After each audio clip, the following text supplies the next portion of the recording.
Wow, Jim, it's Christmas. It's Christmas. It's Christmas, and, while we don't really have a full Cringemas, there's one thing I have for you. Huh? Look under this. Have a little look under this, will you? Have a search. It's not wrapped. It's kind of lazy, but... Yeah, spill the beer too. Ooh, what's this under here hidden? I will admit, I had to get it a bit bigger than I was expecting to. But this is a present for you, bro. Why, thank you. From me, kind of thing. Hello, Billy. Nothing for you. Has it been previously... It should just... Yeah, from this side, if you just... Okay. Excellent wrapping. Excellent. Oh shit, that's fucking sick. Yeah, I'm pleased with how it came out. Yeah. That is an awesome photo. So for those listening, that's a mounted picture of Jim by the Cowtown Boots. Under the boot. The boot sign in Vegas. Yeah, that came out pretty good. Yeah, that's awesome. Sorry, I'm not talking into the mic. Thank you. You're welcome, my bro. That's a really thoughtful gift. Merry Billiness. Merry Billmas.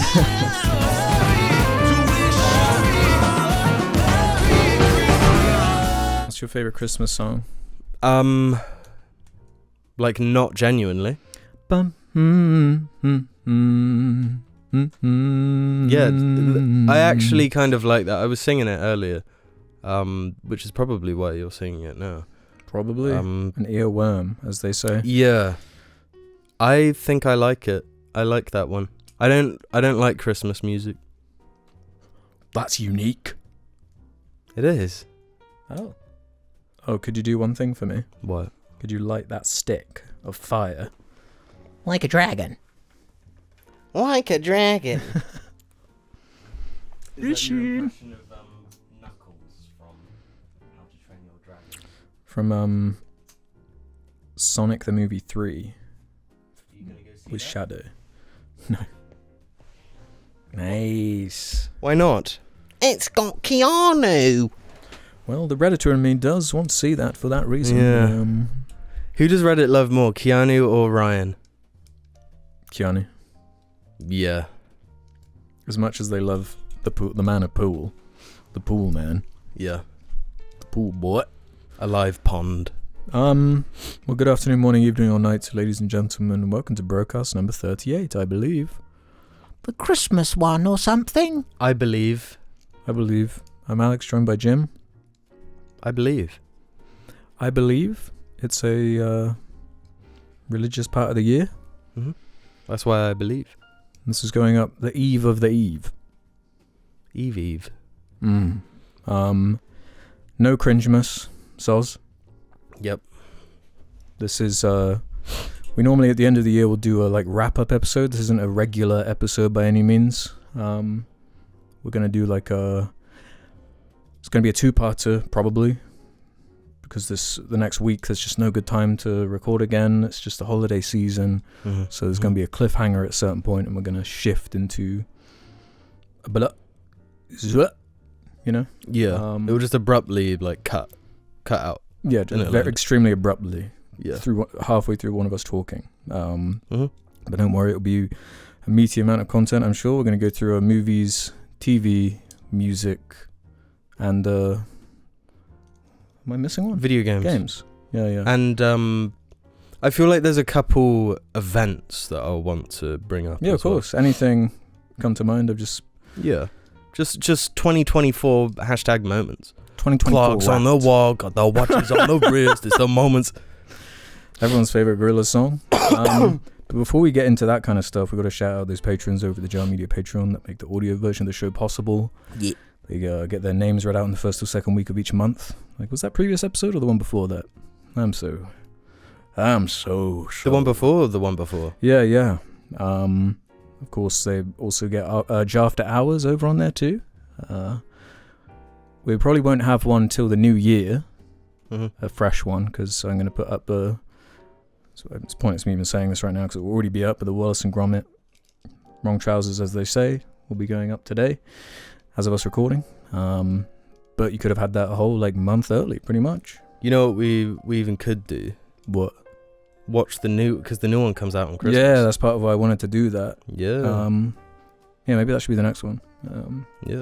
Yeah. So there's that. That'll be live, but also there's our Spotify Wrapped videos on there. Mm-hmm. There's a lot of music stuff actually, of 10 favorite songs in 2 parts as well. There's a whole hour-long conversation or more with both parts combined. Yeah, there's lots of good stuff over there. All sorts of vids for you to enjoy, and there's more. There's the Jar Media group chat too, who give us ideas and quadrants to explore for each episode.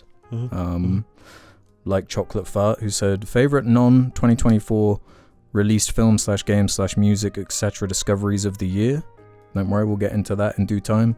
And Hendrik Carlson says best game / movie / album of the year. So we're way ahead of you there, bub. We're doing this. Yeah, when we get to the media bit, it's not necessarily stuff that has to be released in 2024. It's just stuff that we experience. Yeah, I'll have obviously the most for movies. But it goes all over the place, especially for music and whatever we get to when we do. So I just want to do a quick housekeeping because I need to address 2 things from the previous one. Okay. No one even commented about this, but just for my own sanity, I made a joke about setting off an MP3, and I meant to say EMP. How did you? So I must have not even caught that. No one did. So, haha. And last episode was the gold episode. There were a few people that were really angry about it. Really? Yeah. You shouldn't have done that for so long. Sorry. That you should have invested in gold, idiot. Yeah. We were just riding it out, waiting for the gold to, the value to increase. Yeah. Yay. So I got my wine, I've got my cigars. Can I be honest, sorry, before we move on? I want to know if you feel this as well, but being told that went on for too long, does it not just make you want to do it all again? Like a 3-hour Yeah, it just really makes you want to double down. Yeah. I feel like yeah, a bit of a contrarian thing. It's like a human instinct to just just got to go opposite. Yeah. Got to attack. I've got to defend my stupid act. Yeah. But don't worry, I guess we actually have a subject for this one, so... Yeah, being gold. Being gold, yeah. So, yeah, starting off, we're going to do our top 10 best investments of the year. Yeah, do you think they do gold. That? They're all different gold companies. Gold 1, Gold 2. No, do you think, business podcasts actually do that? I don't know, because I don't listen to any. Yeah, the gains I made on Tesla this year were really good. You know the guy who... and this is something that happened in 2024, so I feel like it applies. But the guy who is on Dragon's Den, and he has a business podcast. Do you know him? The millionaire CEO. So is that the one? Yeah. I can't remember his damn name. The Diary of a CEO guy. Yeah. Yeah. I haven't seen Dragon's Den since the early 2000s. No, I haven't either, but I just know he is on it. He's been outed as supporting a bunch of unhealthy dietary stuff, I think. Like what? I know he was big into Huel. Basically he was just being paid by sponsors. By Huel. Well, he was being paid by Huel, but that was overtly a sponsorship. I didn't know he was the Diary of a CEO guy. I was introduced to him through Huel adverts. Wait, really? Yeah, that's how I discovered him. Yeah, he's I think you know, like the Joe Rogan stuff where it's like, oh, take all these vitamins and stuff, and like Right. these whack doctors know what's up. I think he's been kind of doing the same stuff, and it's been like investigated. Oh dear. And yeah, he's not been very good on that stuff. And I can't help but feel that if he weren't an ultra capitalist, then that might not have been the case. Well, I suppose, yeah, if we're on that kind of thing, could you call this year like the downfall of Joe Rogan? I personally would. Yeah. I mean, I think that's a fair assessment. yeah, I'm very not cutting edge, I've discovered. Oh, same. I'd never pretend to be. No, but like, you like to think that I'm on the pulse of all of it. not like everything, but like when everyone was going at Joe Rogan, especially during In 2020. yeah, I guess I'd never put too much thought into it, but I was like, but he's I definitely Joe wasn't Rogan. listening by then. The only stuff I was listening to was like whack ass crazy alien stuff. Yeah, the stuff that like So- didn't matter. I guess most people would see that era as the fall of Joe Rogan, the 2020 vaccine stuff. Right, yeah. Apart from all the people who like still listen to him. But I thought he was harmless. I thought, like, if you're listening to Joe Rogan for advice on what to do during a international pandemic, Yeah. then like maybe you deserve It's to kinda like get it. But now everyone who was calling him out was so in the right, and it's annoying to me. It's like, how did it take me this long to see him for what he is? Now the videos are like starting to come out like, the downfall of Joe Rogan needs to be studied. Yeah. Stuff like that. Well, his comedy routine needs to be studied. Or the opposite. Yeah. I mean, you can take notes on just do the total opposite, and it will probably get some laughs. Not that I'd be any good on stage, but yeah, if we're going into 2024 moments, I feel like the biggest one, which we never talked about, was, did we talk about it? Donald Trump being elected. Oh yeah, we did the Joker episode instead. That's right. Yeah, because that's how everyone was feeling. Trump and I guess the election here as well. We talked about that as well. I put both of these in my notes, my list for the year, because I feel my political views have actually solidified this year. I feel like that is a 2024 thing for me. Okay. I've listened to way more. I think that's why my Spotify listening hours was so down. Instead of going on a walk and listening to music, I'll go on a walk and get educated on shit, you know? And that has sort of solidified my political views. So See, that was 2020 for me, where I started doing that. Right. Yeah. Yeah, I feel like I'd be far more of an extremist if I'd done that in 2020, because that was a dark fucking time to be looking at the world stage. But yeah, I feel like the Trump being elected and Joe Rogan being a shitty fucking shill are kind of one and the same topic to me. Yeah. If you listen to that Elon Musk podcast, I can't. just before the election, I think I did for like an hour. Yeah, because after you said about how like annoying it was. Oh my god, yeah. I listened to the whole thing, and this isn't out of like support for Joe Rogan. It's like morbid curiosity. Yeah, at a certain totally. point. And you see like clips of it, and you're like, this has to be out of context. This has like what are they talking about? It's 100% like Jesse on his knees. He can't keep getting away with this. Yeah. You know, because it's fucking insane. And then you see the clips from after the election, like the obvious shilling for his side. When in 2016 he was like, I would vote for Bernie. It's like, yeah, it's crazy. He's just like in the Texas bubble, I guess, because he used to be in California, right?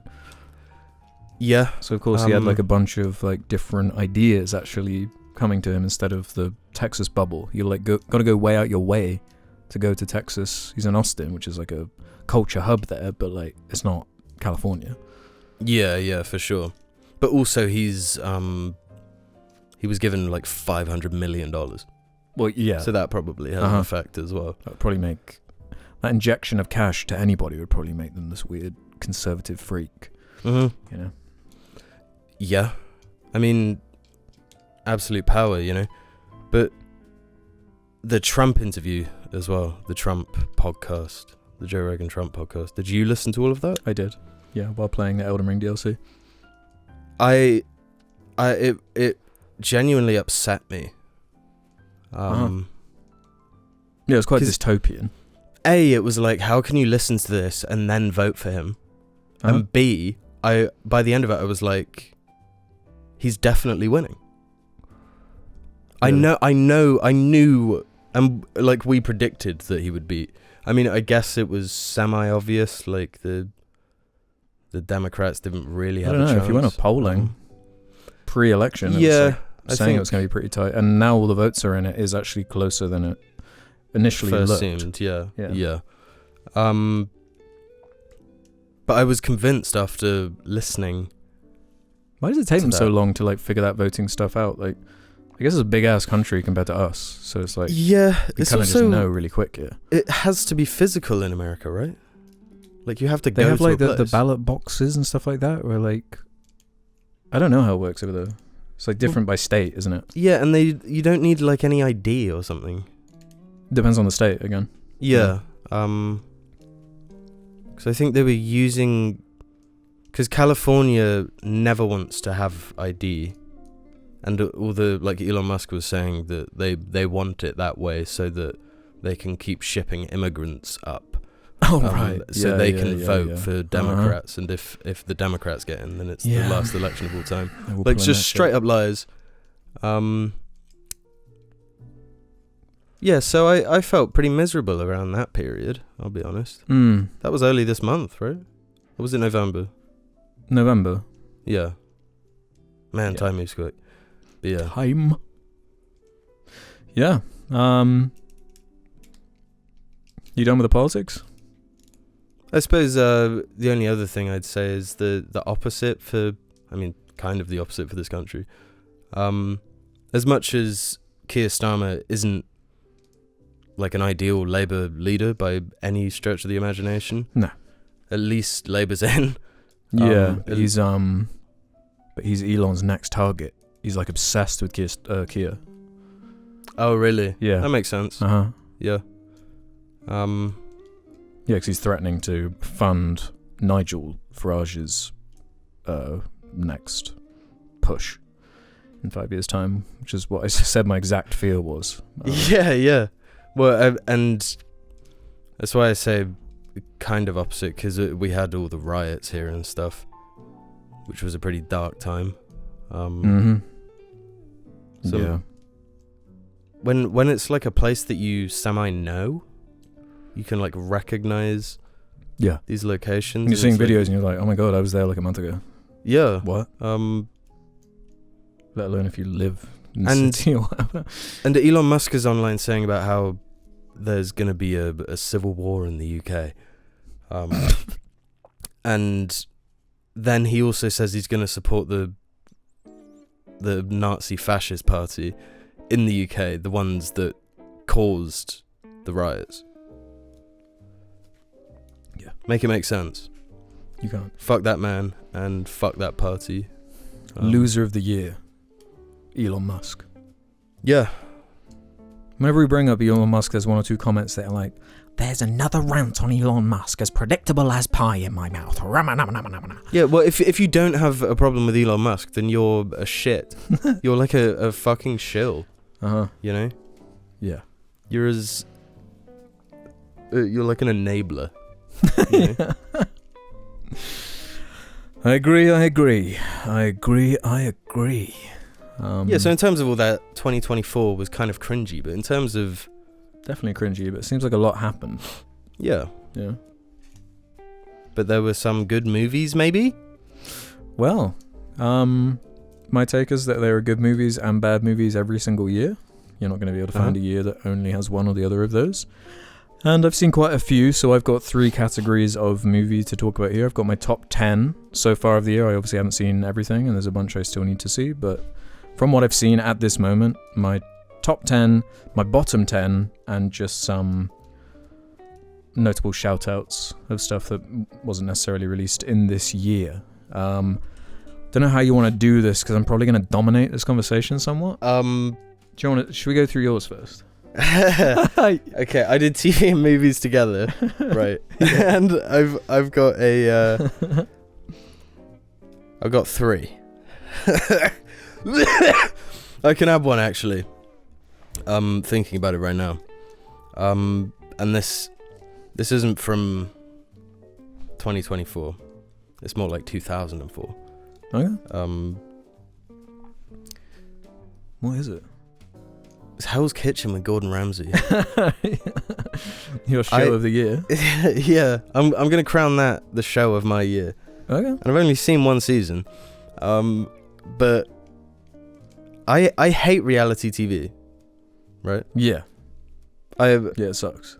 No exceptions. There's nothing but reality about it. no, it's the fakest thing ever. But Gordon Ramsay be kind of funny. You know, I've never seen it. I've only seen like the old clip. Yeah, and those clips rock, and it was I those always clips. like the clips. Yeah, you put him on TV and it fucking works. He's not even someone I'd want to meet. You know, I feel like he's probably a bit of a twat. But damn, he makes good TV.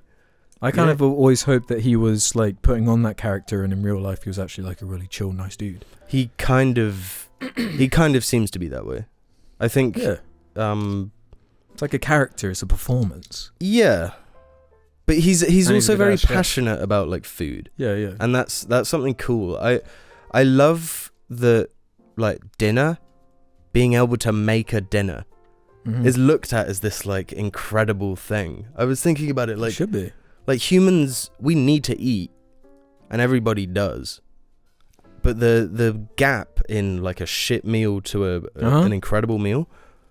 There's something romantic about it though, like the ritual, the like. If you're making something, you're preparing a meal for somebody, someone you care about, someone you want to like, you're giving them energy. Yeah. You're sustaining them. It's nice. You're making them live longer. Yeah. You know? It's just a fun ass show. Yeah. Hell yeah. And that's fairly recent too, huh? Yeah, that is recent. Because like the only other show, the reason I have so few shows is because they've sucked up your. Well, but I sat this year. I guess I started early on, and I've basically only been watching House. That's in terms of watch time. That's my show of the year, 100%. And you're not alone. I was looking at like on IMDb when I was looking at trying to refresh my memory on stuff earlier. It's like ranked of like a list of TV shows of engagement, and House was on there. Really? Yeah. Man, so that's the power of TikTok. Where was it? Was it put on like Netflix? It's Amazon Prime. Yeah, that'd be why I guess. Amazon Prime is my streaming choice of choice. Really? Even though it's got ads and stuff? Yeah. It's the only one I use, really. I feel like it's got the best shit. To be honest. But after finishing House, I had mixed feelings. I've kind of settled on the ending. Fucking sucks. Really? I really don't like it. Is it known as like a bad ending? I don't know. Should I look at its IMDb? But I really do not like it. It's like contrived as fuck. I get what they were going for, but it's like too big. Oh really? Yeah. I mean, spoilers. It's got a high score. Really?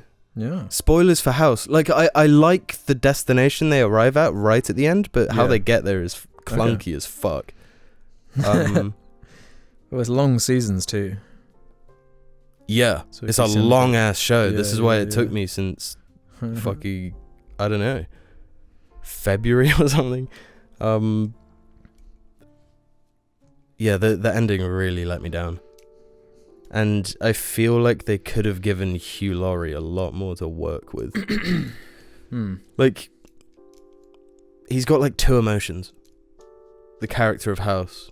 Oh, really? Doesn't have range? Not really. I mean... What is it everyone loves about him so much, then? How smart he is. He's funny. He's funny. He's a funny guy. Okay.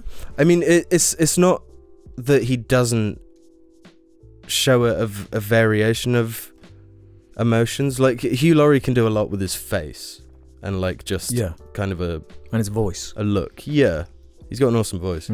But there was I didn't feel any catharsis at the end. Oh, really? You know, I didn't.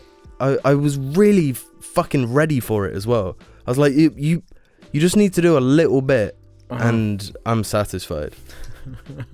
And they don't really go there, and like, whenever House seems to start showing a bit of emotion, he's got to like undercut it with some snarky bullshit, and it's like, there's never a scene where he like breaks down in tears or something. No.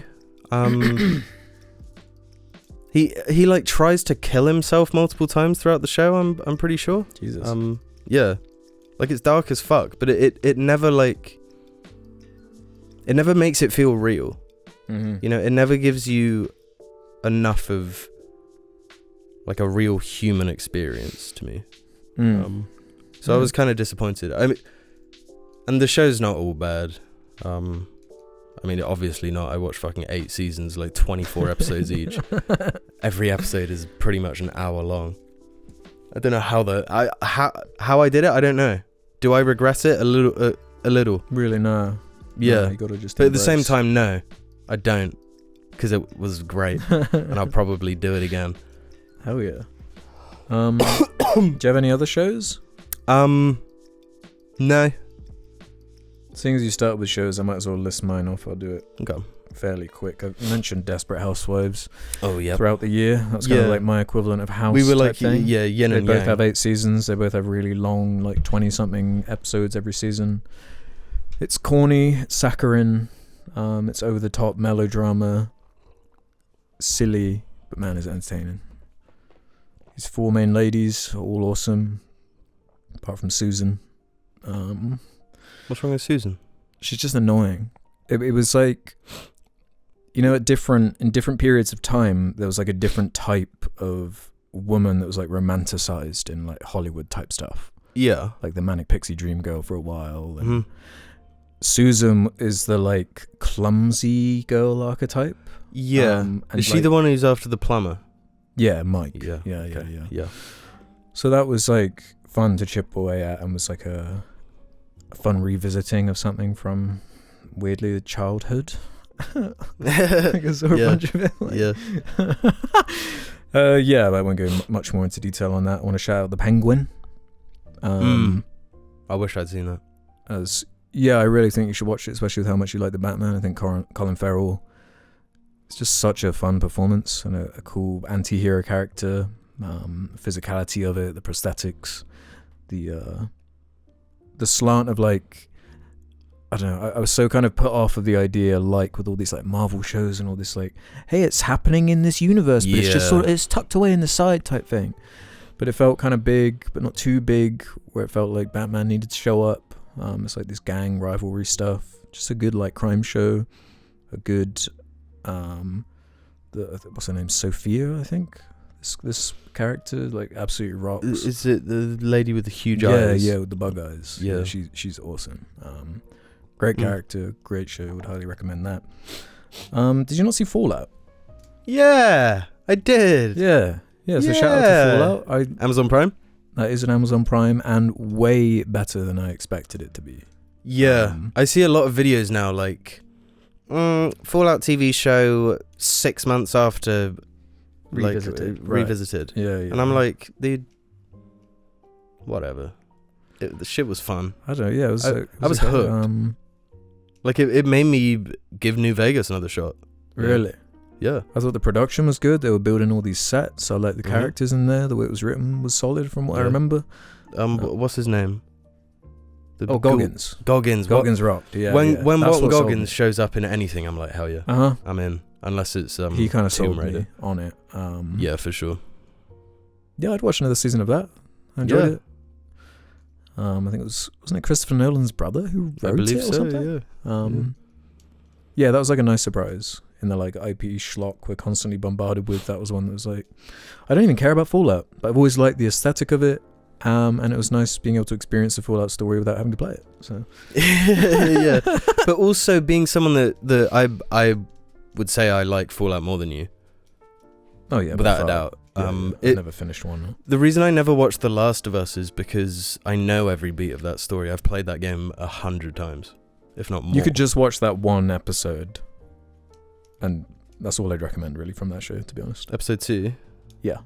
Like watch that episode and then play the game. Yeah. And knowing that, I just thought, what's the point? Like, there's a big time investment for something I know like the back of my hand. Yeah. It was well made, but like, whatever. I might be... I was thinking about it today. Not today. The other day. Not that matters. The Last of Us 2, thinking about it, the plot would work way better as a TV show. Yeah. I think... I agree. Paced that way, it could actually work. Mm-hmm. I'll definitely watch season 2 because I'm just curious how they're going to even tackle that story. Yeah. So maybe I will just watch season 2. Yeah, it's not like you've missed anything. You know everything that happens.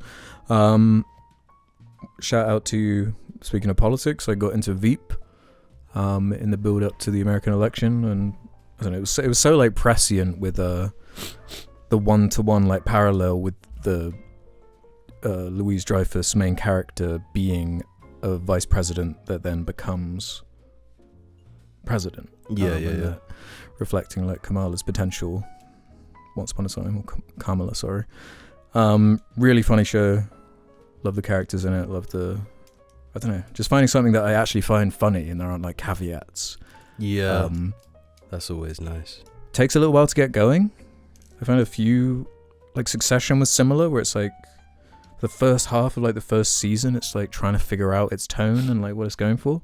But once it does, like season 3 and 4 especially, we're like, oh, this is like on fire, hilarious. Hugh Laurie shows up. It's basically when Hugh Laurie shows up that it becomes like almost perfect. Yeah.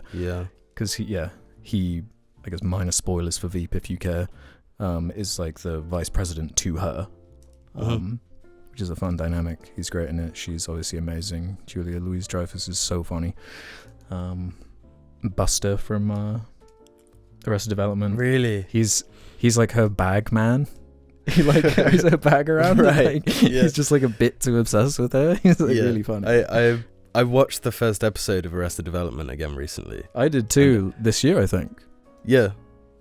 That's a show that knew what it was doing from the get-go. And just like doesn't age. It stays like just as funny. It's really, really spot what a on. great show.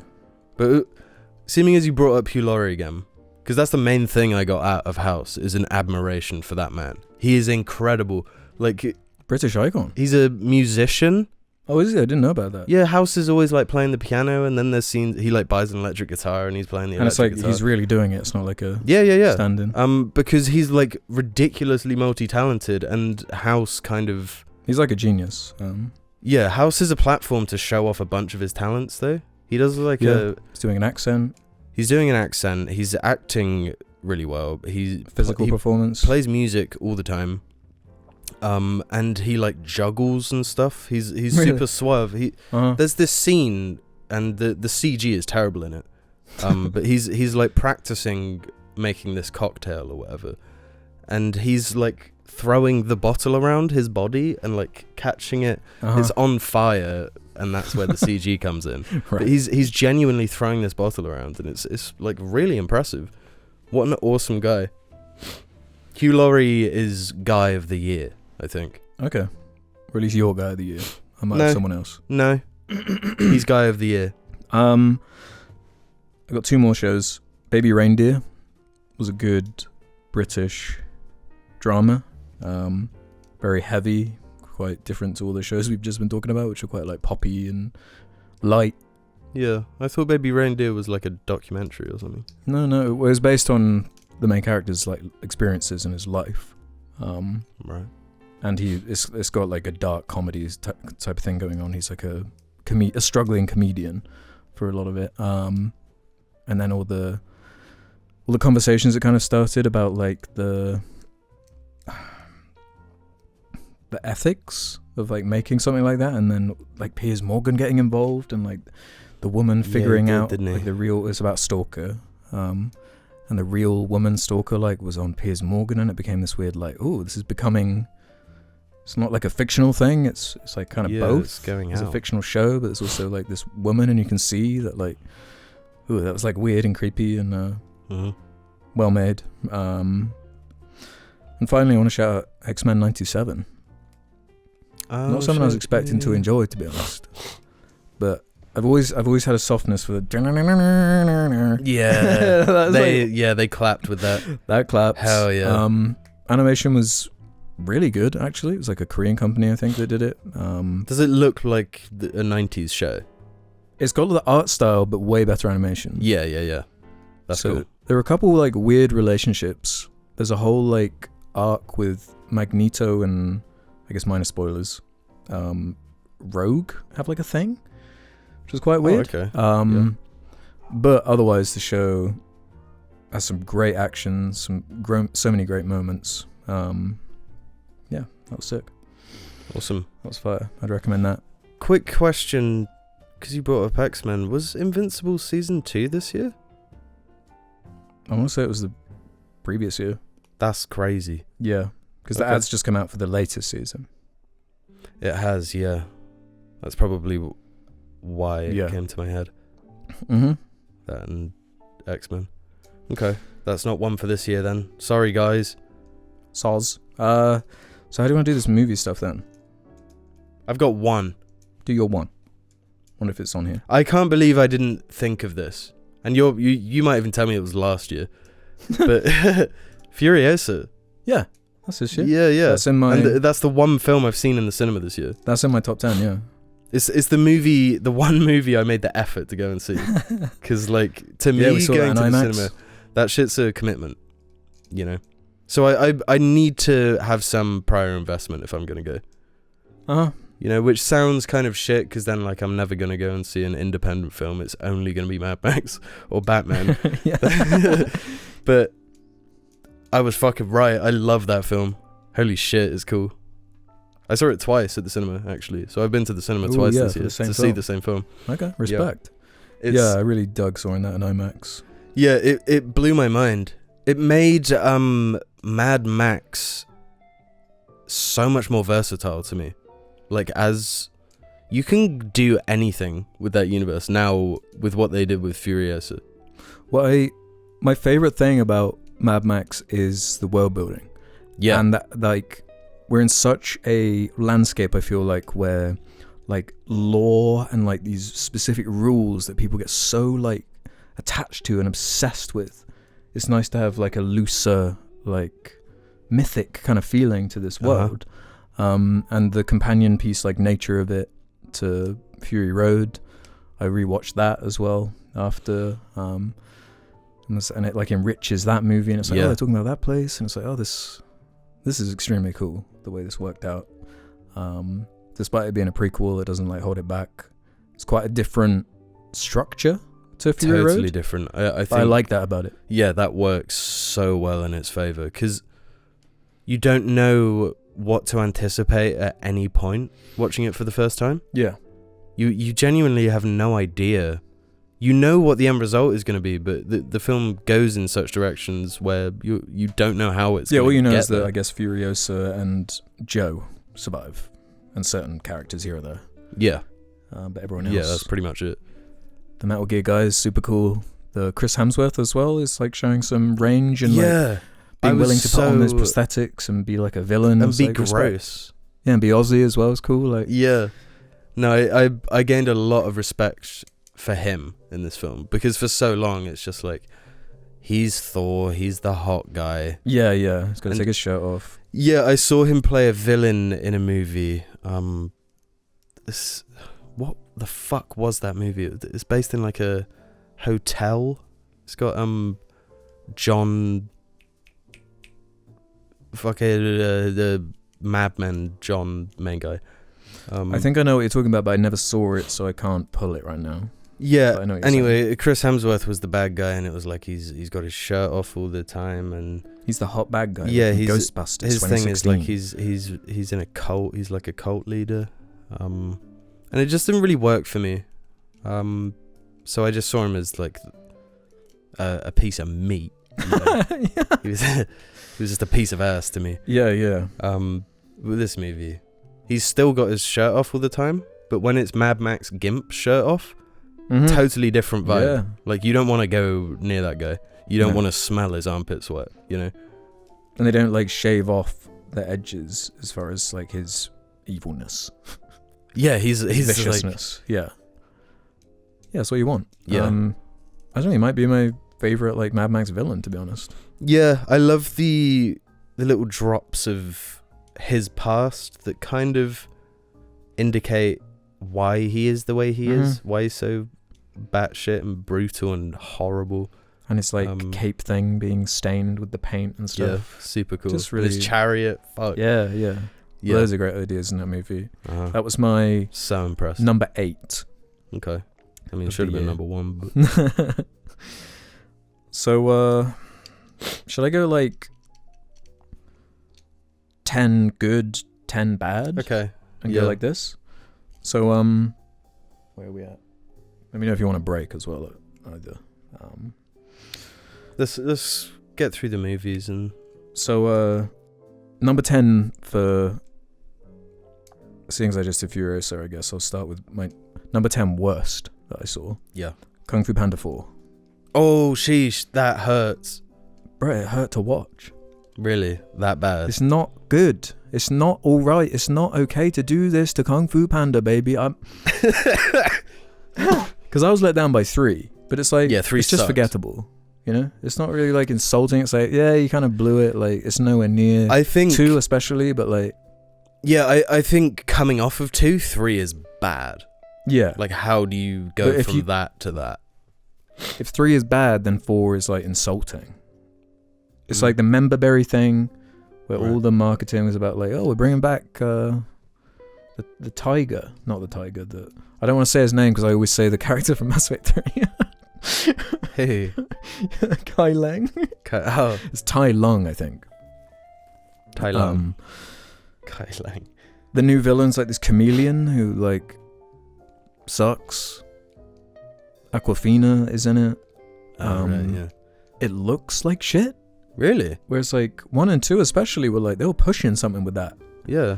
3's quite impressive as well. Animation. Yeah. It's got some like good fight scenes and stuff, like some action. I don't remember a single like fun action set piece. And it following that Puss in Boots movie. Oh shit, yeah. That was like surprisingly excellent. And even like I didn't love it, the Wild Robot that came out recently, which had like a... Was that DreamWorks? DreamWorks, yeah. That had a really good like art style and art direction. Like they just dropped the ball, and it made loads of money anyway, so it doesn't even matter. Wow. Okay. Yeah. I agree with that then. Yeah. Number 10. Yeah. Fuck that film. Yeah, that's lame as fuck. My number 10 favorite, The Apprentice. I've seen it twice now. Wow. I know people are probably sick of like the subject matter, but as far as like 2 incredibly strong lead performances, surprised by Bucky, seeing that range he brings from there and this gradual transformation of this kind of shy Trump in the 80s into what he becomes later on. I was really impressed by that film. I love Jeremy Strong ever since Succession, and the like dynamic he has with him is disturbing, to say the least. Okay.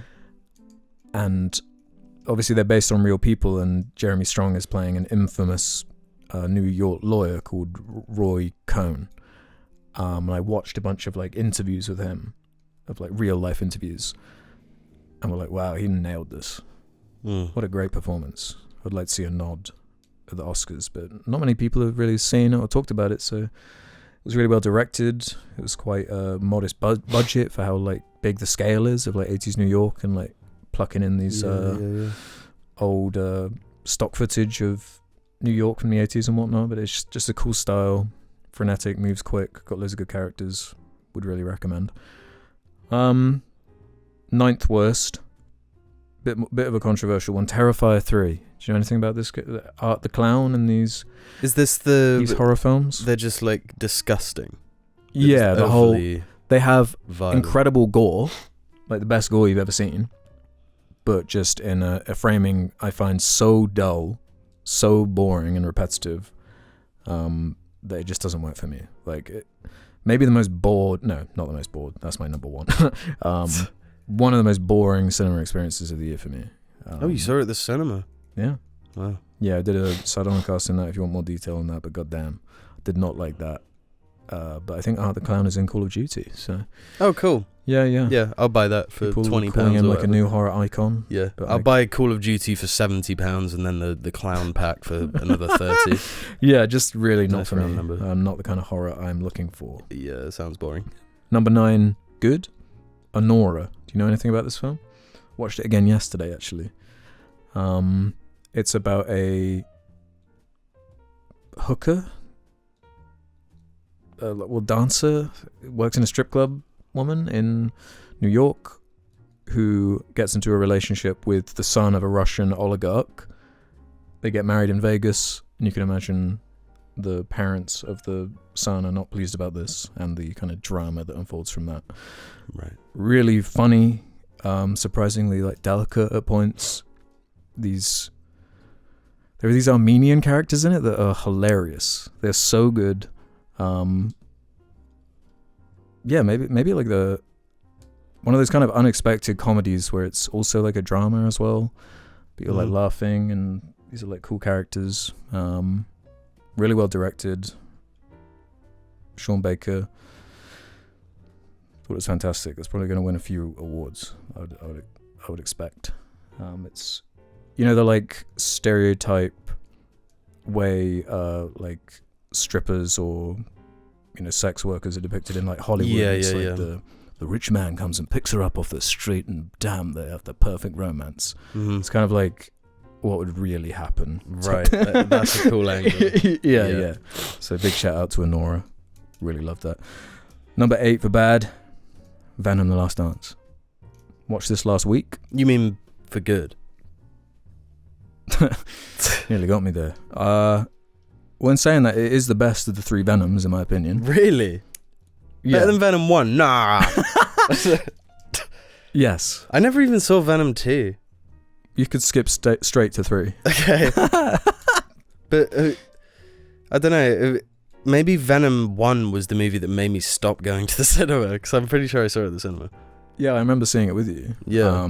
There was let me just describe one gag from Venom 3, and I think you'll get the whole like vibe. Okay. There's a shot where it's like a close-up on half Venom, half Tom Hardy's face, and they're both trying to say, "We are Venom," but they're saying it like out of sync, and it feels like a 15-minute long scene where they're both like going, "Oh, we are like trying to time it," Right, and they're just like going like that. Yeah. And then like Tom Hardy goes like, "We really got to practice that a little bit more." That's like that movie in a nutshell. At the end, That sounds kind of funny. I kind of want to see this. it's hyper schlock. Yeah. Like within seconds, it's schlock. Mhm. Like in a way that the other two aren't. There's like a scene where the venom goo goes onto like a fish, and then the fish jumps onto like a frog, and then the venom frog. yeah. There's like a venom They're all horse. getting venomized in like a chain. In the end credits, like Venom goes onto like a cockroach, which I thought was like an awesome visual metaphor for this series of movies. Just a piece of shit. Is it like fun to watch though? In a shit I mean, way? it flew by, Yeah. but just a completely valueless experience. There. Yeah. But sometimes I personally look for that sometimes. Yeah, that's why I watched it, I guess. Like Yeah. outside of like reviewing it on Sardonicast, but yeah, just a piece of shit. And I guess the reason it's angering me on this list is that it made a heap of money. Of course, yeah. Craven the Hunter's funny because it's like badly made and no one has seen no it, one so it's a wants to bomb. see it, The same reason like Morbius is funny, you know. yeah. So yeah, fuck that Why film. do they keep trying? Yeah, I don't know. I don't fucking know. Number 7, good. Civil War. Alex Garland, I've been a long time fan of. I think shit, he's yeah. a interesting. I think he's British filmmaker. Again, it's kind of cashing in on this political year we've been talking about, like the idea of what potentially in some hypothetical world could happen in America and how extreme that could get. More of an angle on like war photography though. And the main kind of characters are war photographers. Kirsten Dunst is the lead in it. She was really good. It's kind of got the DNA of like 28 Days Later, like as far as the structure is concerned, of them having like an A to B type mission. It's like these vignettes of these different ideas, each exploring like the division in America and like the possible horrific angles it could go. Great sound design, some really memorable scenes. Jesse Plemons comes in for a short 15-minute scene great. that kind of steals the show. I don't know if he's ever been in anything bad, really. Or even if he was in something middling, he always like was great in it. He was. He was. Because he was in that Game Night movie. He's really funny in that film. Yeah, he's he's the guy's got range. If he's in a film, you can reliably like get something out of it. Yeah, and he's married to Kirsten Dunst, I think. Yeah, I believe you're right. Yeah, like they are in Fargo. That's probably where they met, huh? Yeah, I really want to see that movie. That is Civil one. War. That is one that I did want to, because like you said, that director is reliably good. Yeah, he always makes something like reliably interesting, really even if you don't like love it. He makes like Men was his previous one, which I don't think you saw. I did see. Oh, you that. did? Yeah. Did you I like saw that? it late last year. Yeah, I thought it was really good. Really, really good. Mm-hmm. And he makes stuff I want to see. Yeah.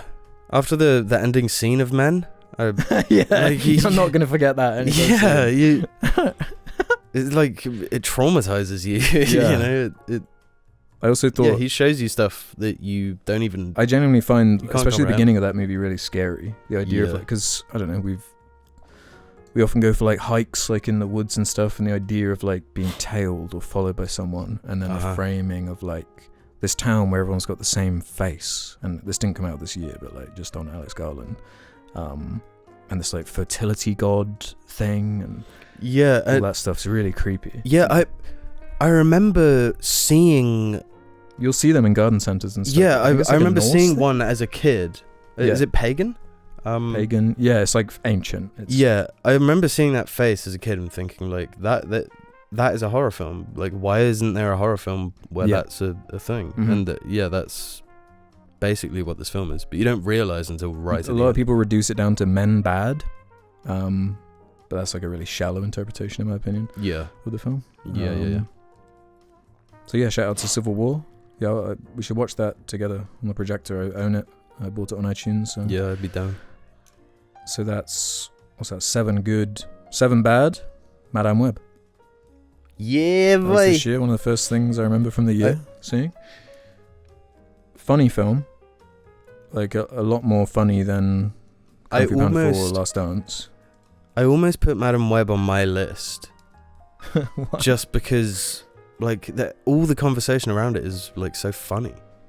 Oh yeah, all the clips from it, it's crazy that it was even made, and like, what were they thinking?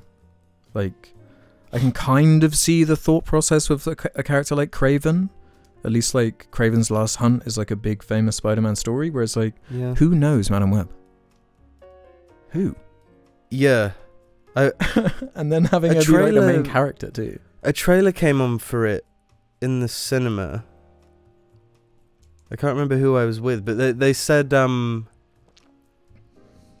is this just shit Spider-Man? Right. And I was like, yeah. Yeah. Yeah, if you don't know, like, or you don't access, you know, film talk and stuff, how the fuck is an average person gonna know what Madame Web is? You're just gonna assume it's a Spider-Man ripoff. Or like, I think what they're going for is like they're kind of scam movies where they look like they're part of the MCU or something. So someone who's just like vaguely on the surface who's like looking at a poster might think, oh, that's the new one in that thing. Yeah, I've never thought of it quite like that. Yeah, well, especially with like Morbius's marketing and whatnot in the trailers, like it had teasers for like Michael Keaton and stuff, like who was obviously in the MCU as That's right. whatever his name is. And yeah, Vulture. also, And he appears in the end credits or something? and the fact that Of Morbius? Venom was in Spider-Man now. So there, Oh yeah, in The Last Dance, the opening scene is he's talking about like, I'm sick of multiverses. Ooh, there's a purple man with his stones. Like all this bullshit. It's like, oh my god, fuck off. yeah. Already had Deadpool, man. So yeah, Madam Web is at least funnier. I'd recommend like maybe watching it with some friends and some drinks and making fun of it. It's one of those kind of movies. Yeah. But Venom isn't. Not on the same level, but you probably could still do that with it. Okay. So, number 6, The Substance. I want to see this. Great body horror, energetic, crazy film, kind of like a exaggerated, like saturated ugliness to it. Yeah, it's all. When you described the film to me, I just imagined do you remember like the plastic surgery scene from Brazil? Yeah. That's what Imagine that popped like into my just head. hyped up. Yeah, to a like level. that's the focus of the whole film. Yeah. That as a I concept. love body horror and like Cronenberg type stuff. Mhm. The last like 20 minutes is one of the best conclusions probably of the year. Wow. Without spoiling anything, you should just definitely check it out if you're a fan of like horror and I don't know, it's got like a good thematic wrapping of like what it's talking about, like body image and taking this like past their prime like star from the 80s and her wanting to embrace this crazy scientific technology thing that has all this weird branding and yeah, it's gross, it's weird, it's funny, yeah, full of energy. Definitely recommend The Substance. Number 6, Bad, Miller's Girl, one I watched earlier in the year. And speaking of Fargo and the Hobbit guy, I'm blanking on his name. Martin Freeman plays like, he's like a teacher. He's like an English teacher that kind of has this romance with a student played by, Wednesday from that Netflix show. Oh yeah. Jenna Ortega. Uh-huh. It was so hilariously written, and it was extra embarrassing because it was supposed to be like these English people that were like good at English, like, and there's this romance like through her writing. Yeah. And it was just incredibly embarrassing. I can't remember it in much more detail because it was nearly a year ago that I saw it, but that was definitely a standout. Like, oh, this is really embarrassing and boring. Yeah, Miller's Girl sucked. Never heard of it. Yeah, no one's seen it. So, number 5, Good, a recent film. It just came out in the UK, but I saw it at BFI a few months ago. Queer. Not heard of this either. Daniel Craig Oh. led film based on William S. Burroughs' book, who's known for his kind of abstract surrealist style of writing. And Luca Guadagnino, director of Challenges, director of Call Me By Your Name, Suspiria, a bunch of great movies I love. Yeah, tackled this one. It's like a really unpredictable film. A soundtrack by Trent Reznor and Atticus Ross, which is Did they do fantastic. Challenges as well? Yeah, Challenges will be coming up again shortly. Yeah. 2 of my favorite films this year were by Luca, and 2 of my favorite soundtracks were also, All right. yeah, Yeah. which I thought was really good. So we made 2 films in a year. I don't know, like, sometimes things are made a while ago and then they're locked in, like, licensing and Right, figuring out who's going to buy it, who's going to distribute it and all this. So I don't know when they were shot or whatever, but either which way, he is on fire, Luca. Nice. And he's got, speaking of range, like, just Queer and Challenges against each other. Queer is this, like, kind of quiet, introspective, like, character study of this guy, this like aching main character who has these like substance abuse issues, and he's like trying to find connections with people, and turns into this like adventure. Yeah, I absolutely love that. Subtle. Number 5 worst, Joker, Folie à Deux. I was intrigued because there are some people out there that are like, well, this is masterpiece. He did it. Of course. He deconstructed the whole idea of 2019 Joker, and he said F you to the audience. Do you think it is partly intentional? If it is, then I don't respect it. But in the sense that he saw how it was interpreted. If that was true, then why not just make a good movie though about that instead of like sandbagging it basically? Yeah. Because he made Hangover. Well, yeah. Like he couldn't. Yeah. He didn't even go for the like, oh, if we just kind of model this on films from the 70s and 80s that are excellent and use that as the backbone. But then it kind of has to be at least a little bit good, right? Doesn't even do that. Oh. Like 2019 Joker, I mean. Where it's like Taxi Driver or King of Comedy. Mm-hmm. But yeah, it was dull, uninteresting, repetitive, or the musical angle just doesn't work. All these things they're throwing out just doesn't work. It wastes a really good cast, like Brendan Gleeson is in it. Mad-Eye Moody. Yeah. So why'd you waste him? And like I guess minor spoilers, but they do stuff like they subtly set up Two-Face and stuff like that, and it's like, but I thought this is a statement that's like anti this kind of stuff. Like I thought that's like part of what you're saying with the movie. It's like, yeah, screw the like big machine system of these superheroes, and it's like, yeah, we're making real films, but no, we need to make sure there's Two-Face in case we make Joker 3. I don't like this. What you do? Very unlikable and extremely dull and uninteresting. Yeah, a waste of Lady Gaga too. I thought that was kind of a cool, like, I want to see Harley Quinn like done right, because she's so like annoying in every instance. So even though she's, I thought James. That one is the best one I've seen in that version of Suicide Squad, but it's still a bit much.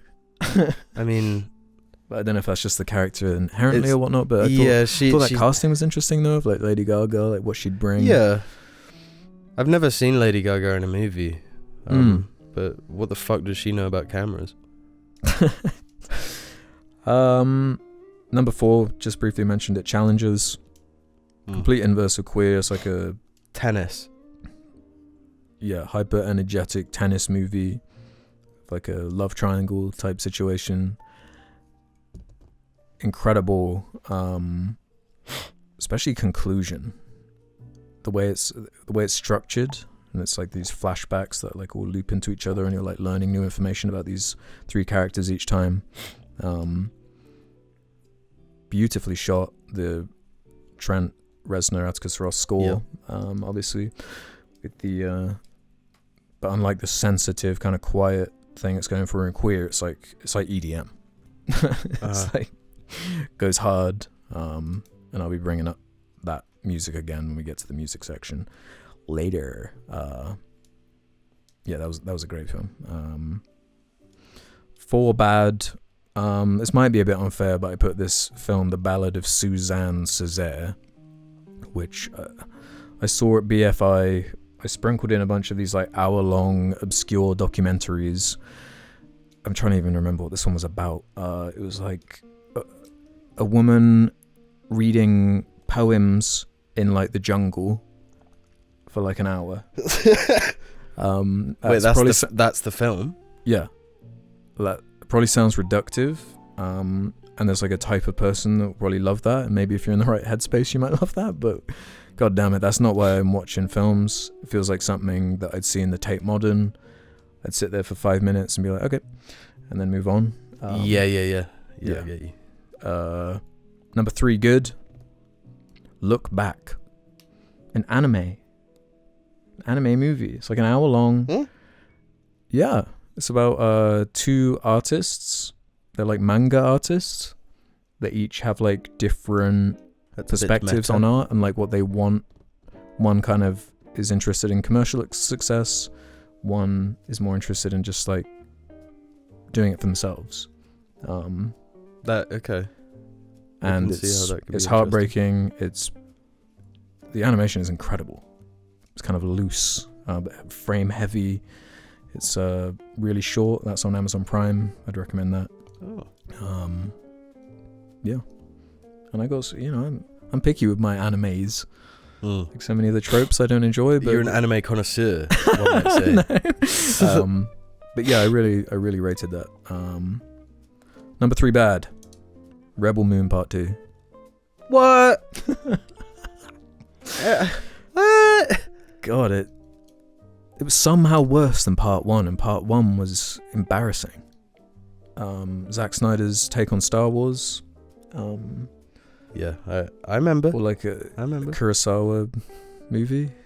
I joked in the Sardonicast review that it was like Bug's Life. And Bug's Life is based on like a Kurosawa film. Yeah. People got angry at me for that. What don't people get angry at you for? Not the film Trap. Don't say it, don't think it, don't say it. But yeah, it's God, it's cringy. It's so cringy and boring. That's Zack Snyder's wheelhouse. But not like funny cringy. Where like I watched the extended version of BVS. Did you see Jesse Eisenberg? No, BVS. I had an extended one. Really? Yeah. Fucking hell. Yeah, that shit's cringy as fuck. Yeah, Jesse Eisenberg recently came out and he was like, yeah, I'm pretty sure that like hurt my career, like big time. Being in that film or those films. Is he was he in Justice? No, he was dead. I think he has a cameo. Does he? In the Snyder Cut. Yeah, I can't remember. Yeah. But yeah, Rebel Moon, absolute garbage. Stop giving him money. Or is he still making Mega Bunda though? I don't even know how that's measured anymore. I guess people like it on Netflix. Like it's measured in views that we can't see. I watched a great video. I can't remember who by, but about how and I think it's Netflix in particular, but they want that view time. They want to make those movies. Yeah. That you don't. They don't want their audience to focus on the movies because they're designed for you to be doing something else. Yeah. While the movies aren't. And that's why they're so gratuitously long and badly paced as well. Yeah, and just fucking boring. Yeah. If you focus on them, then they suck. But like if you have it as background noise, while you're on anything can be background noise. Yeah. They're made to be like background noise for TikToks. Yeah, or Dr. Mario. That like I watched Bird Box while playing Dr. Mario, and you're like playing Minecraft on your iPad while. Like it has to be simple and dumb enough. Yeah, and it repetitive so that they're constantly saying the same thing over and over. So in terms of that, Zack Snyder is kind of perfect. Number 2, good. Dune Part 2. As far as like everyone's talking about how bad Hollywood is all the time, this is one that's like, oh, nice. Now I can't remember if I've already asked this question, but it's got to be asked. How touchy are the characters in this one? I don't remember that at all in Part 2. Did you notice it in the first one? Once you pointed it out to me and I rewatched Part 1, somewhat. But mostly in like the my whole thing with Part 1 minutes. was though like I really like this atmosphere and this world you've set up. But it's half a story. So it's kind of how this comes together in the second part, and god damn does he nail it. Like from moment 1 it's like, oh hell yeah, this is cool. This is very cool and unconventional as far as like, this ain't no Star Wars hero's journey. This is like kind of sick, and not like as in cool like sick, disgusting. Just like, ooh, like gross. And like this weird like genetic manipulation angle, and this weird Timothy Chalamet, main character. Chalamet, right? Not Chalamet. Or did I say that? Chalamet. Chalamet. Tim Sham. Incredible visuals, incredible music. Like the word epic has been abused, but it's like the way it wraps up and the scale of it. It's like this is completely earned, and this is like jaw-droppingly like cool in a way that I haven't really experienced with like a big epic like that probably since Lord of the Rings. It feels like a sci-fi Lord of the Rings. I think it's crazy that these movies did well. I'm so happy they did, especially it was scary after Blade Runner 2049 like not doing well commercially, but with how good it is. Is it as good as Blade Runner 2049? Is it better? I was sat next to someone on the train reading Dune the other day. It's like, why are you reading that? Yeah. Getting people into the books and everything. So we might have like I mean, it's never going to be Lord of the Rings, but like a trilogy, like that's. Is there going to be another one? Yeah, he's doing one more. Oh, because there's so many books, and it gets weirder and weirder with each one. So I think he's cutting it off there because it's like I don't even know how you're going to approach some of the concepts that the Dune stuff gets into. Like, is the weird stuff meant to be good in the books? It depends who you ask, type thing. Okay. And it gets weirder and weirder as it goes along, and then like the author died and his son started like writing it and like taking ideas, and that's even more controversial. So I'd be curious what they do after that third movie, if they want to hand it to a different director to attempt it. But I thought that was great.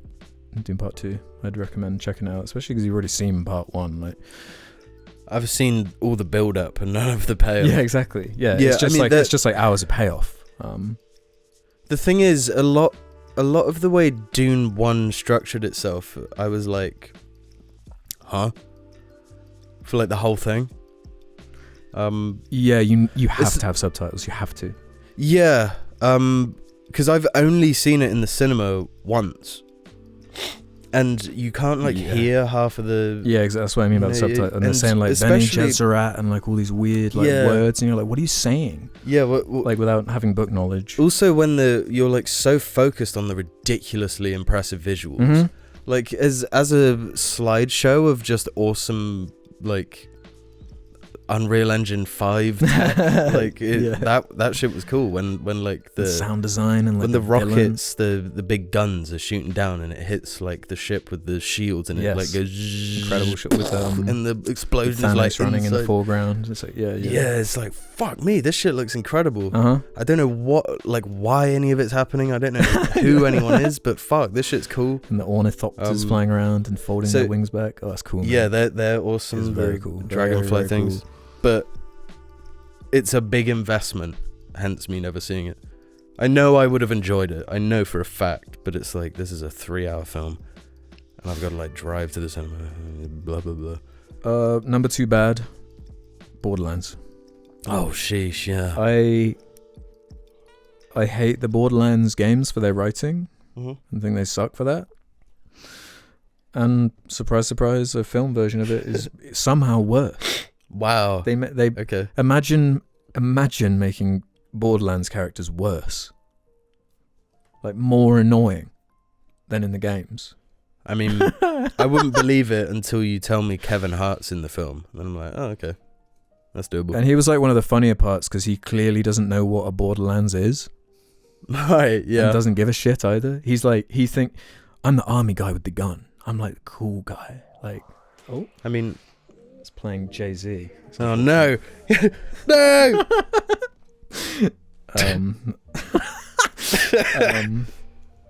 Yeah. Just a piece of shit. Fuck that film. Yeah. Fuck Borderlands. Right in its claptrap.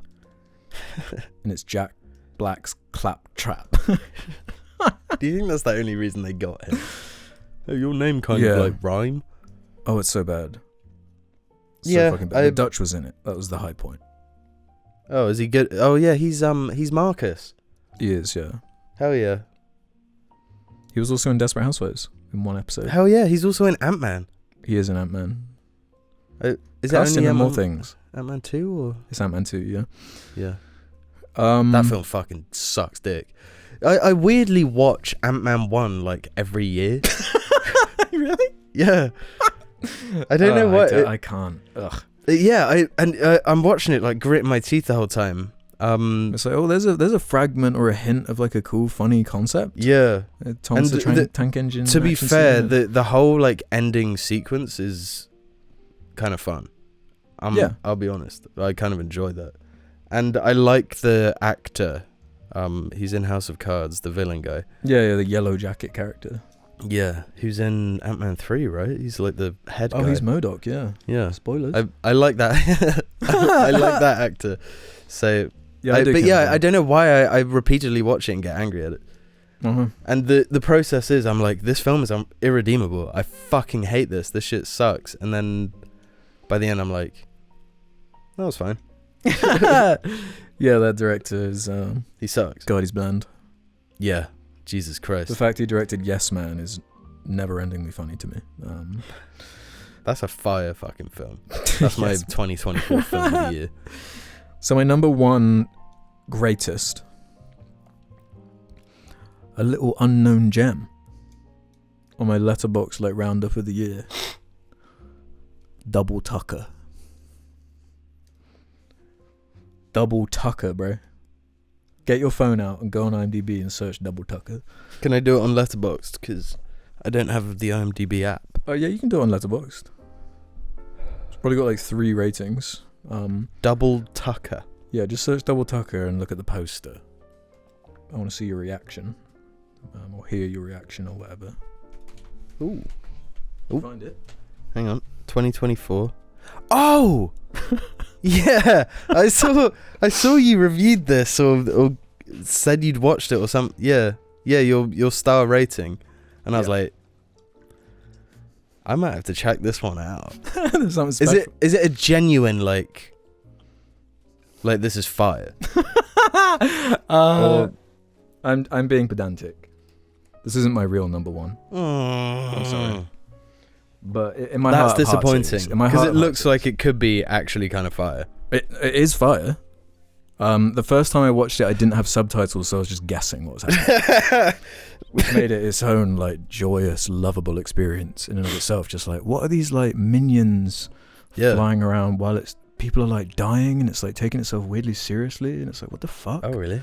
There's this whole like video game sequence where the main character gets turned into this like CG man, and they're like running through these trains, and there are all these Marvel references where the Double Tuckers are like turning into like the Hulk and shit, and like Thanos. It's like, what the fuck is going on? Then I watched it with subtitles and was like, this was better without context. Yeah. But yeah, shout out to Double Tucker. Right. Okay. Did you watch the whole thing? Yeah. You double fucker. Ooh. I was so hyped. I was so hyped to watch this movie. Nah, and you've ruined it. Nah. It's more like I'm not watching it by myself. Right, okay.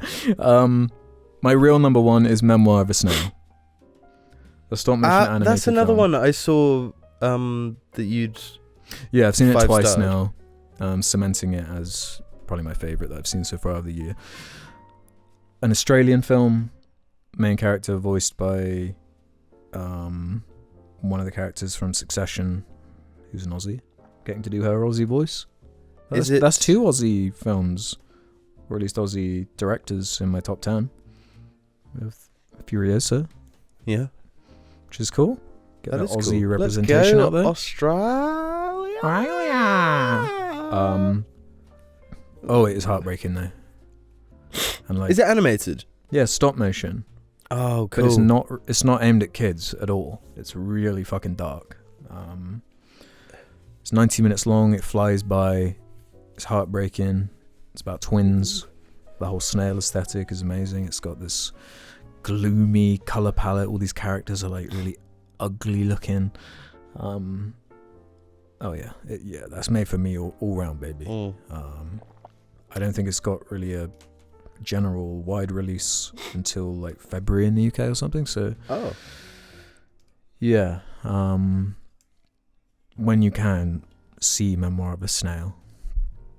Okay. I just don't want to spoil anything. It's all about like, it's funny and dark, tragic comedy type thing. if a tear doesn't go into your eye, you're inhuman. Go into your eye. I guess out of your eye. Is that how you cry? You like drop water. It goes out of one ear into the other. Out of one ear. Out of one eye. I can't speak to that. I haven't even I've had one glass of this tiny glass. Lightweight. Yeah, Jesus. You're like so a yeah, snail. Watch Memoir of a Snail. Incredible stuff. It even avoids the what was it? Flushed Away that uses the snails as like minions. Oh yeah. Fuck. I hate that film. Fuck that film. I love Aardman, but fuck that film. And my number one worst, surprise, surprise, is Megalopolis. Oh shit. The most boring piece of shit of the year. That's gonna get you in trouble, man. I don't care. Lick my Megalopolis. Suck on my Megalopolis. It's just an embarrassing piece of shit. But it's cool. I'll never watch it. Don't. I'm gonna watch it now because you said that. Nothing in your life will be improved. Your experience. What if I was one of those guys that watches it and I'm like, oh shit, I get it. This rocks. I would actually love that. Really? Yeah. Then we could do a 5-hour long argument about Megalopolis. Do you think there's any way that if that were to happen that I could convince you to rewatch it and enjoy it?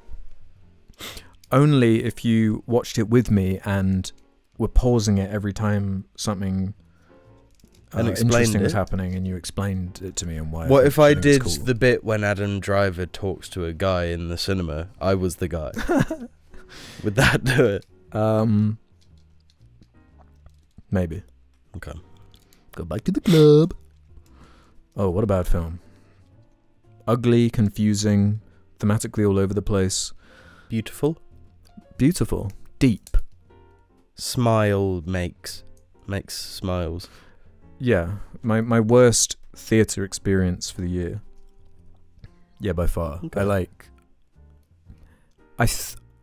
I might have left if not doing a Sardonicast on it. Wow. I nearly did, even despite that. I think that's a valid review. Like, it's unwatchable. Like if like that says something. If you're you talk about movies like for a living, and it's so bad that you're willing to just risk like not being able to talk. I think if that's the thesis of your review, yeah, like a starting point, like I couldn't even finish this. It was that unbearable. And you can talk about what you did see and why you made the decision. Yeah, because it's like when people talk about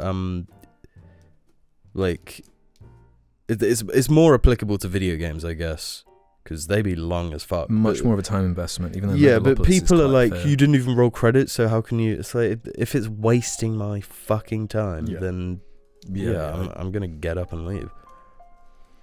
Awful piece of shit to film. And I guess just made the fact it came from the director of Godfather 1, 2, and Apocalypse Now. Wow. Yeah. It's just like, man, like a Goliath type falling thing. Yeah. Did it make you want to commit war crimes? Kind of. Shit. Shia LaBeouf. Yeah, fuck that guy. 2024 shout out worst guy. No, there's worse. Yeah, there's worse, but he's down there. Top 5 worst. Bottom 5 worst. No, top 5. How does that work? If you're in the top 5 worst guys, then you are one of the worst guys. You're one of the 5 worst guys. Yeah, he can be number 5 worst guy. Okay. Elon Musk is in there. We'll stop there before it gets too controversial. Now I'll just quickly run through some kind of honorable mentions. Okay. Spanish horror film called The Wailing. Really unique structure, was actually scary, managed to maintain its scares. I don't know where you can watch it. I really want to watch it again, but again, I saw it at BFI.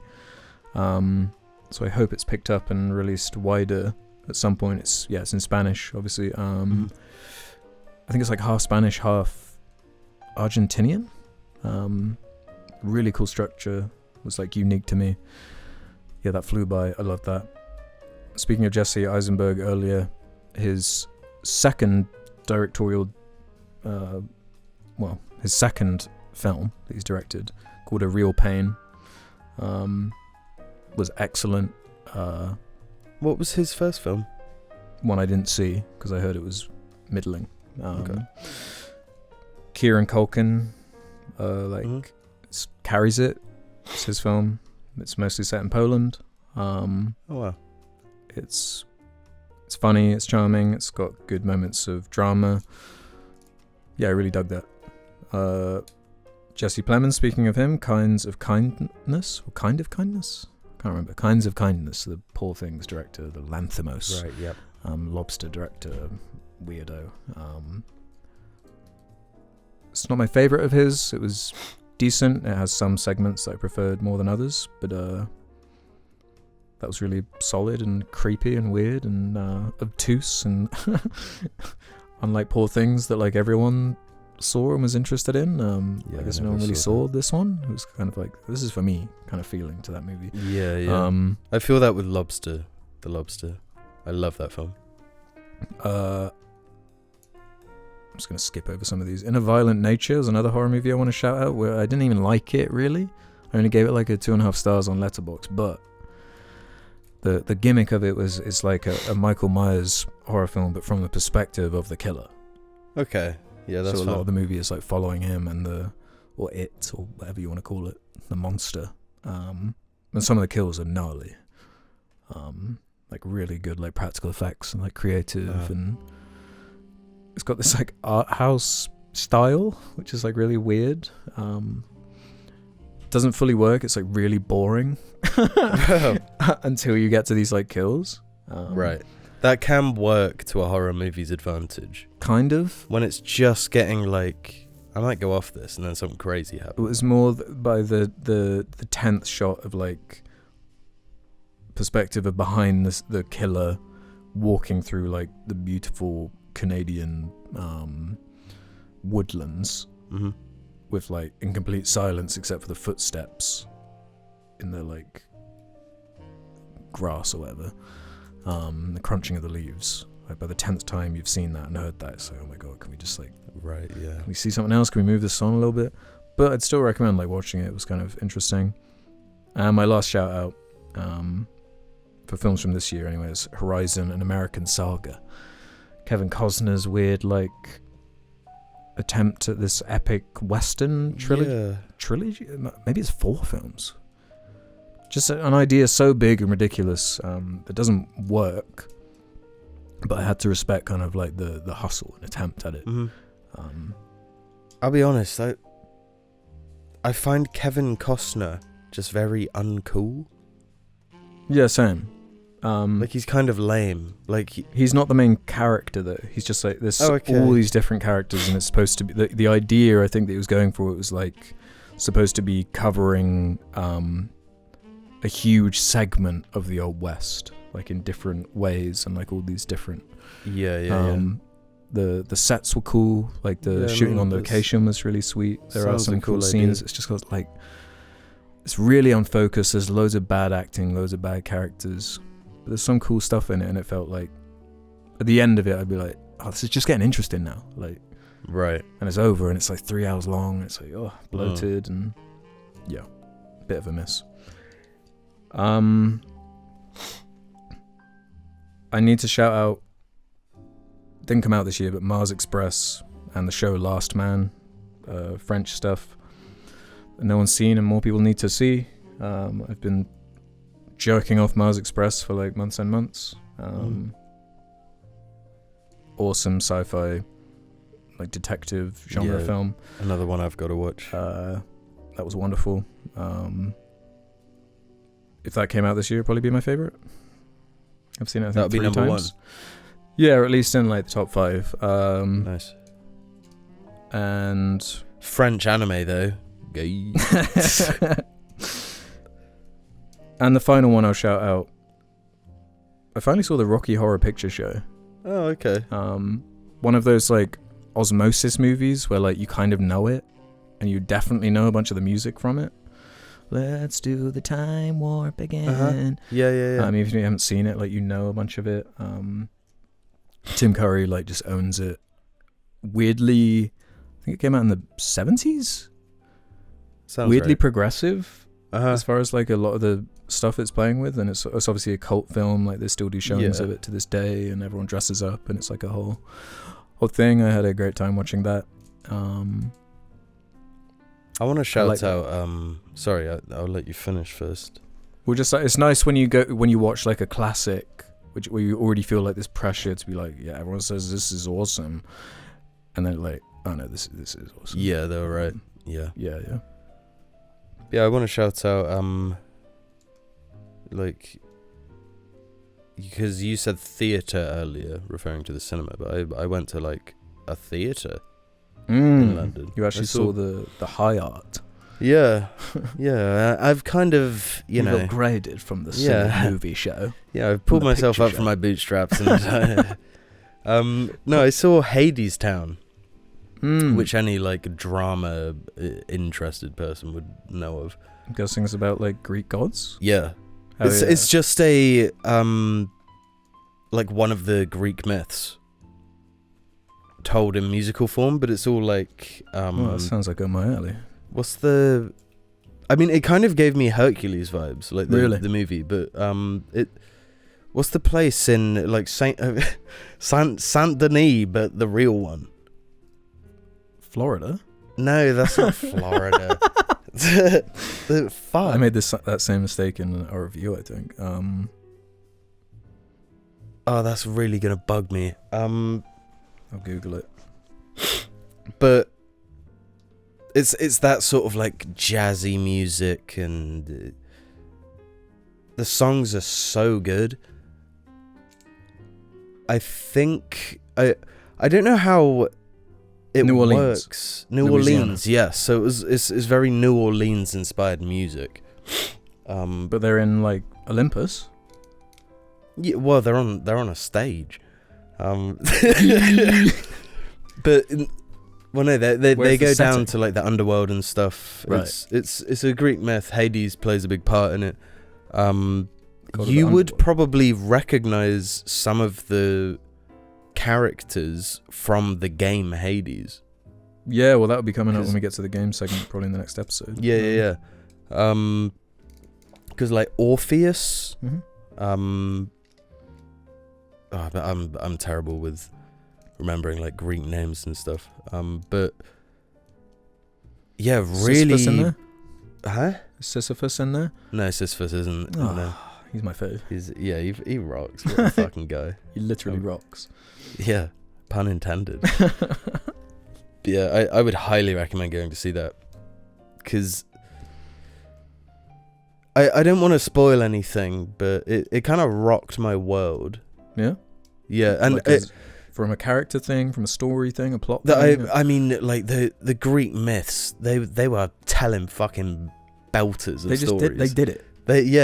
They nailed it. They nailed cinema like way before that shit existed. With just the stories, that like it's. Yeah, I couldn't recommend it enough. They're so like true to humanity's core. Yeah, I mean, I think Shakespeare gets too much credit, because like he was just ripping them off. You know, he didn't come up with that throwing shit. shade at Shakespeare. Yeah, fuck that guy. Yeah. Now myths are they're the OG, you know. Yeah, They are the OGs. they're the original stories. They're like they were what Marvel is now. Thanks, Jordan. Yeah. Anything else to say about Hades Town? I don't know if the cast is the same. Like, if you go and see it in London, I don't know if you'd see the same people in it as I did. But the guy who played the main character, or the male lead, had the most fucking beautiful voice I've ever heard in my life. Really? Like he was incredible, and like he played the guitar. Also the stage. The staging. Not the stage, like the mechanisms on the stage. Oh, they got like elaborate Yeah, I was like, whoa. sets or something. Because we saw. I think we should both also shout out Cirque du Soleil in Vegas. That was this year. That like fucking mind blowing, and I'd never seen anything like that. I don't even know where you could even see anything else like that. Yeah, I don't think you could see anything else like that in the world. Probably the most incredible thing I've ever seen on stage. Yeah. Yeah. But saying that, the implementation of like moving bits on a stage in a more conventional stage show, I was like, oh shit. You know? This is really creative. Yeah, I'm playing with verticality. Uh-huh. The only disappointing bit is that I was sat like at the top back. Right, a bit obscured. So yeah, I couldn't see the stage properly. I'd love to see it closer. But yeah, highly recommend. Loved it. Yeah, that's a cool shout out. Hell yeah. And shout out to Great Western Railway for making me late to everything I yeah, for making me poor and late. Yeah. Yeah, when I was coming back from London, when I saw you, it was last weekend, right? Uh-huh. On the journey back, I was sat in the, the thing you slide to put your bicycle in. It was so packed, I opened that and I sat on the floor. Smart shit, yeah. Because it was empty. There was no bike in there, luckily. Mm-hmm. But, that's kind of a nice little encapsulation of... and like two guys nearly started a fight. On the train? There was this like really drunk woman with her boyfriend who were kind of like blocking the entrance, and when we got to Reading, people were trying to get on, and this like blokey bloke just like tried to pick a fight with the guy who was with the drunk girl, and he was like dragged away by his wife, and he was like, if my wife wasn't here, you're lucky she was here, and all this, and it was like midnight by that point, and I was just like, oh my god, am I gonna have to like what's happening? That's the thing with getting the last train out. Yeah, you're gonna get that kind of rabble. Yeah. The riff-raff. Yeah, the fucking riff-raff. Did you get your knuckle dusters out and you're like, who's fucking asking for it then? I was like, well, I gotta channel my Punisher energy yesterday. Yeah. I got a Spider-Man 2 train fight seeing my way out of here. More like Spider-Man 3, like Angry Venom. Ooh, yeah. You know? Ooh. Right.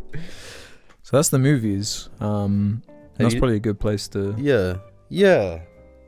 To put a pin in it and put a little... Yeah. What's like a cliffhanger we can put on? I'm gonna kill you. And I guess this can be the equivalent of the After Hours, is that I'll put the second half like up on Patreon before it goes live. That's thinking with your brain. Also remember, you have to end it halfway through a sentence. Yeah, I don't know if I'm gonna...